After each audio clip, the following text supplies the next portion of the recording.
ನಮಸ್ಕಾರ. ಇಂದಿನ ವಾರ್ತೆಗಳಿಗೆ ಸ್ವಾಗತ. 24 ಡಿಸೆಂಬರ್ 2025 ಇಂದಿನ ಜಾಗತಿಕ ಪ್ರಮುಖ ಘಟನೆಗಳು, ರಾಜಕೀಯ ಮತ್ತು ಜಾಗತಿಕ ಸುದ್ದಿಗಳು. ಎಕ್ವೆಡೋರ್ ಸೇನಾ ದೌರ್ಜನ್ಯ ಪ್ರಕರಣದಲ್ಲಿ ತೀರ್ಪು.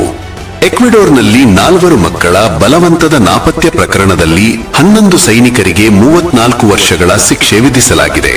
ಈ ಪ್ರಕರಣವು ದೇಶದ ರಾಜಕೀಯ ಸುರಕ್ಷತಾ ವ್ಯವಸ್ಥೆಯ ಮೇಲೆ ದೊಡ್ಡ ಪ್ರಶ್ನೆ ಎತ್ತಿದೆ. ಇಸ್ರೇಲ್ ವಿದೇಶಿ ಮಾಧ್ಯಮಗಳ ಮೇಲೆ ನಿಯಂತ್ರಣ ವಿಸ್ತರಣೆ. ಇಸ್ರೇಲ್ ಸಂಸತ್ತು ಸರ್ಕಾರಕ್ಕೆ ವಿದೇಶಿ ಮಾಧ್ಯಮಗಳನ್ನು ಬಂದ್ ಮಾಡುವ ಅಧಿಕಾರವನ್ನು ಇನ್ನೂ 2 ವರ್ಷಗಳ ಕಾಲ ವಿಸ್ತರಿಸಿದೆ. ಇದರಿಂದ ಮಾಧ್ಯಮ ಸ್ವಾತಂತ್ರ್ಯದ ಬಗ್ಗೆ ಅಂತಾರಾಷ್ಟ್ರೀಯ ಚರ್ಚೆ ಮತ್ತೆ ಜೋರಾಗಿದೆ. ಥೈಲ್ಯಾಂಡ್ ಕಂಬೋಡಿಯಾ ಗಡಿ ಉದ್ವಿಗ್ನತೆ. ಥೈಲ್ಯಾಂಡ್ ಮತ್ತು ಕಂಬೋಡಿಯಾ ನಡುವೆ ನಡೆದ ಗಡಿ ಸಂಘರ್ಷದ ನಂತರ ಶಾಂತಿ ಮಾತುಕತೆಗಳು ಪುನರಾರಂಭವಾಗಲಿವೆ. ಆರ್ಥಿಕ ಮತ್ತು ವಾಣಿಜ್ಯ ಸುದ್ದಿಗಳು. ಜಾಗತಿಕ ಅರ್ಥವ್ಯವಸ್ಥೆ, ಹವಾಮಾನ ಮತ್ತು ವ್ಯಾಪಾರ ಯುದ್ಧಗಳ ಪ್ರಭಾವ.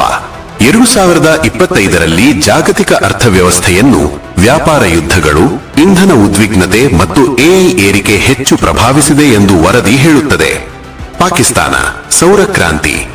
ಪಾಕಿಸ್ತಾನದಲ್ಲಿ ಸೌರ ವಿದ್ಯುತ್ ಉತ್ಪಾದನೆ ವೇಗವಾಗಿ ಏರಿಕೆ ಕಂಡಿದ್ದು ಅಭಿವೃದ್ಧಿಶೀಲ ರಾಷ್ಟ್ರಗಳಿಗೆ ಮಾದರಿಯಾಗಿದೆ. ವಿಜ್ಞಾನ ಮತ್ತು ತಂತ್ರಜ್ಞಾನ ಸುದ್ದಿಗಳು. ಎಐ ಮತ್ತು ವೈದ್ಯಕೀಯ ಕ್ಷೇತ್ರ. ಎಐ ಬಳಸಿ ಕ್ಯಾನ್ಸರ್ ನಿರ್ಣಯದಲ್ಲಿ ಪಕ್ಷಪಾತ ಕಡಿಮೆ ಮಾಡುವ ಹೊಸ ತಂತ್ರಜ್ಞಾನ ಅಭಿವೃದ್ಧಿಯಾಗಿದೆ. ಬಾಹ್ಯಾಕಾಶ. ಯುರೇನಸ್ ಮತ್ತು ನೆಪ್ಟ್ಯೂನ್ ಕುರಿತು ಹೊಸ ಮಾಹಿತಿ. ವಿಜ್ಞಾನಿಗಳು ಈ ಗ್ರಹಗಳು ಐಸ್ ಜೈಂಟ್ಗಳೇ ಅಥವಾ ರಾಕ್ ಜೈಂಟ್ಗಳೇ ಎಂಬ ಪ್ರಶ್ನೆಗೆ ಹೊಸ ಉತ್ತರಗಳನ್ನು ಕಂಡುಹಿಡಿದಿದ್ದಾರೆ. ಕ್ವಾಂಟಮ್ ತಂತ್ರಜ್ಞಾನ ಹೊಸ ಮೈಲುಗಲ್ಲು. ಮಾನವ ಕೂದಲಿಗಿಂತ ಚಿಕ್ಕದಾದ ಆಪ್ಟಿಕಲ್ ಕ್ವಾಂಟಮ್ ಚಿಪ್ ಅಭಿವೃದ್ಧಿಯಾಗಿದೆ. ಭವಿಷ್ಯದ ಕಂಪ್ಯೂಟಿಂಗಿಗೆ ದೊಡ್ಡ ಹೆಜ್ಜೆ.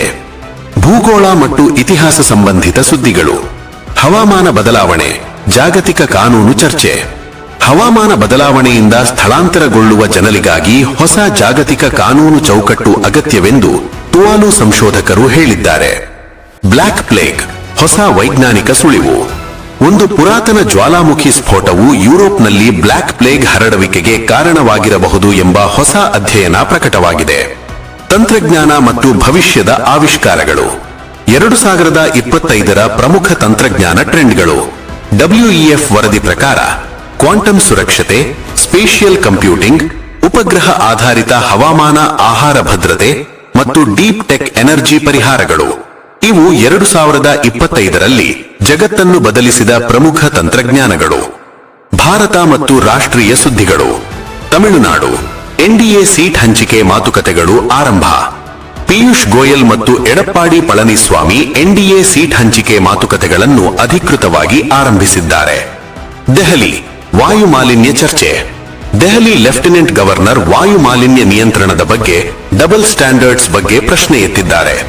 ಕರ್ನಾಟಕದ ಪ್ರಮುಖ ಸುದ್ದಿಗಳು. ರಾಜಕೀಯ ನಾಯಕತ್ವ ಬದಲಾವಣೆ ಚರ್ಚೆ ಮತ್ತೆ ಜೋರಾಗಿದೆ.